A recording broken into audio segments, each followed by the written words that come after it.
3,00,000 కోట్ల పెట్టుబడులు, 1,00,000కు పైగా ఉద్యోగాలు. 2023 డిసెంబర్ నుంచి ఇప్పటి వరకు రాష్ట్రం సాధించిన ఘనత.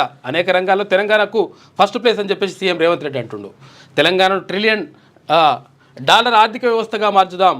మౌలిక సదుపాయాల కోసం డ్రైపోర్ట్ను ఏర్పాటు చేస్తాం. మరిన్ని అంతర్జాతీయ కార్యక్రమాలకు హైదరాబాద్ వేదిక అవుతుందని వెల్లడంటూ ఒక వార్త. ముఖ్యమంత్రి రేవంత్ రెడ్డి గారు, మీకు తెలుసో తెలియకనో మరి అనుభవాలేమో కానీ మీరు చేసినటువంటి ఎక్కడ పైసా పుడతలేదు, మనని దొంగల్లాగా చూస్తున్నారన్న మాట అత్యంత డ్యామేజ్ తీసుకొచ్చింది. ఆ దెబ్బతోటి మీ అంతలా మీరు ఈ ప్రభుత్వానికి ఉన్న ఇమేజ్ని తగ్గించుకున్నట్టు అయిపోయింది.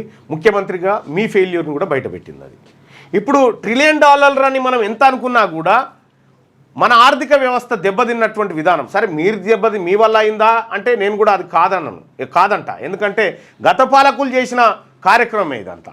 కానీ మీరు ఆ ప్రకటన చేయాల్సింది కాకుండా ఒక ముఖ్యమంత్రిగా అసలు ఏమీ లేవు, మనల్ని ఎవరు నమ్ముతలేడు, మనని దొంగలు చూసినట్టుగా చూస్తూ ఉన్నారు, చెప్పులు ఎత్తుకపోతారేమో అని భయపడుతున్నారు అనేటువంటి వ్యాఖ్యలు మీరు చేయాల్సిన వ్యాఖ్యలు కాకుండా, అది ఇంకో కాంగ్రెస్ పార్టీ నాయకుడు చేసినా పర్వాలేకుండే. కానీ ఒక ముఖ్యమంత్రి హోదాలో ఉండి అది చెప్పడం అంటే, ఇప్పుడు పైసలు లేని దగ్గరికి పెట్టుబడులు ఎందుకు వస్తాయా?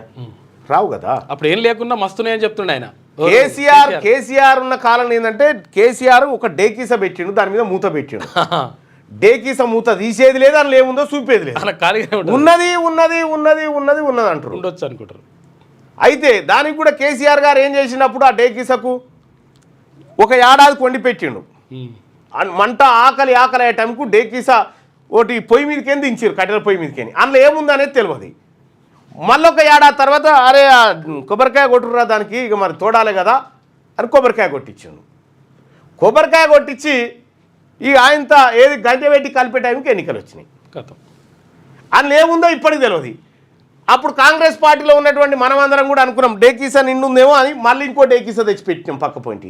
ఆ డేకీసా ఈ డేకీసా 2 డేకీసీలా దేవి పెడతారేమో అని ప్రజలు ఎదురు చూస్తే మన తాను ఏం లేదని మీరు కుండ బద్దలు కొడితే దాంతో మొదటికి మోసం వచ్చింది. వాస్తవానికి సన్నబియ్యంతో ఒక 5% క్రెడిట్ పెరిగింది. 5% పెరిగి మీ ప్రకటనతో 95% పోయింది. 95% పోయింది. అంటే మీరు చేయాల్సిన ప్రకటన కాకుండా, మరి మీకు ఎవరన్నా సలహా ఇచ్చిరో లేదో తెలియదు కానీ అది మీరు చేయాల్సిన ప్రకటన కాదు. మీరు ఎంతసేపు నీ ఈపులో ఎన్ని గాయాలున్నా సరే చాలా గంభీరంగా, చాలా పకడ్బందీగా నీ ప్రజలకు నువ్వు కనిపించాలి. ఒక రాజు అని నువ్వు. అందుకోసమే నీకు ఏ గ్రీకులు రాసిన గ్రంథాలు చదువు, ప్లాటో ఏం రాసిండు, అరిస్టాటిల్ ఏం చెప్పిండు, సోక్రటీస్ ఏమన్నాడు, ఇవన్నీ చదివితే ఒక రాజు అనేటువంటి వ్యక్తికి ఉండాల్సిన లక్షణాలు ఏంటి, ఏ సందర్భంలో ఎట్లా వ్యవహరించాలి, వాళ్ళు ఆ రోజుల్లోనే రాసిరు. 327 BC.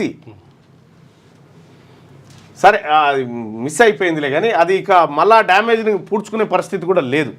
క్యూ న్యూస్లో పనిచేయటకు వీడియో ఎడిటింగ్ మరియు SEOలో అనుభవం గల జూనియర్ ఎడిటర్స్ కావాలను సంప్రదించవలసిన నెంబర్ 8688926084.